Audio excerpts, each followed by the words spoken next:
Can You Trust Jonathan Morrison, Part 2.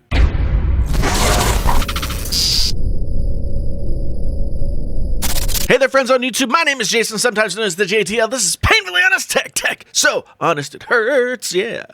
How you guys doing? Well, here I am, back with another Can You Trust video. It's been a while, and I've never done a Part 2 before, but I figured I would do one now. It wasn't part of my plan to go back and update any of these videos or anything like that. I spent my time making the video, and when each one was finished, I planned to move on to the next subject. The first somewhat negative Can You Trust I made featured Jonathan Morrison. As I said in that video, I've been a fan of Jonathan's for a long time, but at the time of the filming of that particular video, I had stopped watching his videos religiously because it seemed like he was doing a lot of sponsored videos that were rather thinly veiled kind of advertisements. Strangely enough, making that video was the beginning of me getting to know Jonathan a little bit more.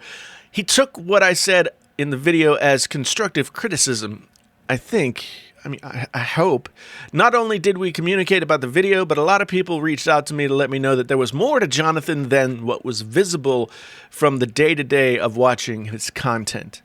I heard stories about the kindnesses he had done for people, most of which were unknown to his audience. I heard about how he went about his business and how dedicated he was to his creative process. As time went on, things on Jonathan's channel started to shift a little bit. I'm in no way claiming that the Can You Trust video had anything to do with any kind of content shift or whatever might be going on with Jonathan. All I can say is that the shift happened and I became more and more impressed. The first place that really grabbed me, he made a video about helping his barber out by repairing her 2010 MacBook. And not only did he fix and upgrade the computer to max RAM and an SSD, he also surprised her with an entirely new MacBook Pro for herself so she could give her son the older machine. This was the kind of stuff people were telling me about Jonathan after I put out that first Can You Trust video, and now I was kind of seeing it in action. He made another video where he helped out an old friend and YouTuber who was taking care of his family first rather than upgrading his own YouTube setup, and by working with B&H, Jonathan got him $5,000 worth of new camera gear. I could just see on this guy's face how much it meant to him. Later, he featured my friend Greg of Greg's Gadgets, link in the description for his channel, and his journey to losing 100 pounds using his Apple Watch as a companion. It's easy to be cynical and say, oh, he's just doing that for the publicity to make himself look good, but let me ask you this. What other tech YouTubers do you know who have worked to give back to their community in this way? This is part of why I started doing Can You Trust in the first place. It seemed like there was a big gap between the big-time YouTubers and their audiences. I wanted to see more community and more discussion between all parties. I wanted to shine a light on what people did well and what maybe they could do better. And most of all, I wanted to have a conversation about the tech community and what it was really all about. I was fortunate enough to attend VidSummit in early October. While the conference itself was great, the best part of it was meeting a lot of folks I'd gotten to know over the past year or so through live streams and tweets and DMs and private conversations, all that kind of stuff. Creators like Viper, Zach Talks Tech, Jeff of El Jefe Reviews, Roberto Blake, Nick and D Nim and Dom Esposito, and more were all people that I got to meet. The second day we were at the conference, word came that a big group of us had been invited up to the TLD studios to hang out. Part of me wondered if this was a scheme to perhaps get me up there for some sort of sneak attack involving baseball bats or something like that.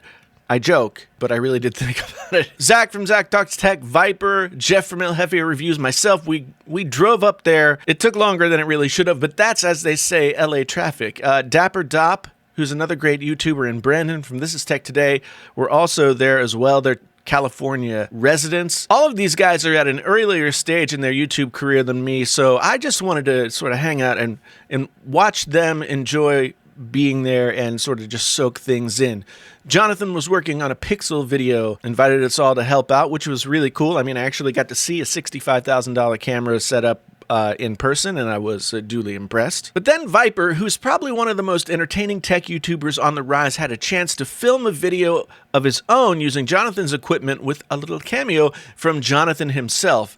That in itself was great to see. Jonathan and his team were very generous with their time, even though they were working to get a video out that night. At the end of the evening, as we were getting ready to go, something happened. I was sitting on the couch by the shoe wall and kind of just taking things in, and there was this kind of ruckus on the other side of the room. I jumped up to see what was going on, and only to find my friend Jeff in tears. Now, Jeff is a great guy and a great YouTuber. He also makes all of his YouTube content with his smartphone, which you would never know that that's what he's using. Unfortunately, the Galaxy S8 Jeff had been using had been acting up, and he was thinking about getting another phone, maybe moving to an iPhone. He had a real problem. He wanted to be able to continue to make videos. As we were chatting and getting ready to go, Jonathan, without saying anything, had gotten up and gone over to the other side of the room, and unbeknownst to all of us, picked up an iPhone XS from his stack. Yeah, I know. He had a stack. What happened next was really special. He gave the iPhone XS to Jeff. He'd heard about the trouble he was having and wanted to help solve the problem. Again, you cynics out there might be grousing right now, but I was there and I saw the sincerity behind the move. I saw a real bond being built and a real respect toward creators large and small on display. I saw the community I hoped to find when I started the Can You Trust series right there in front of me, and I knew I had to make this follow-up video.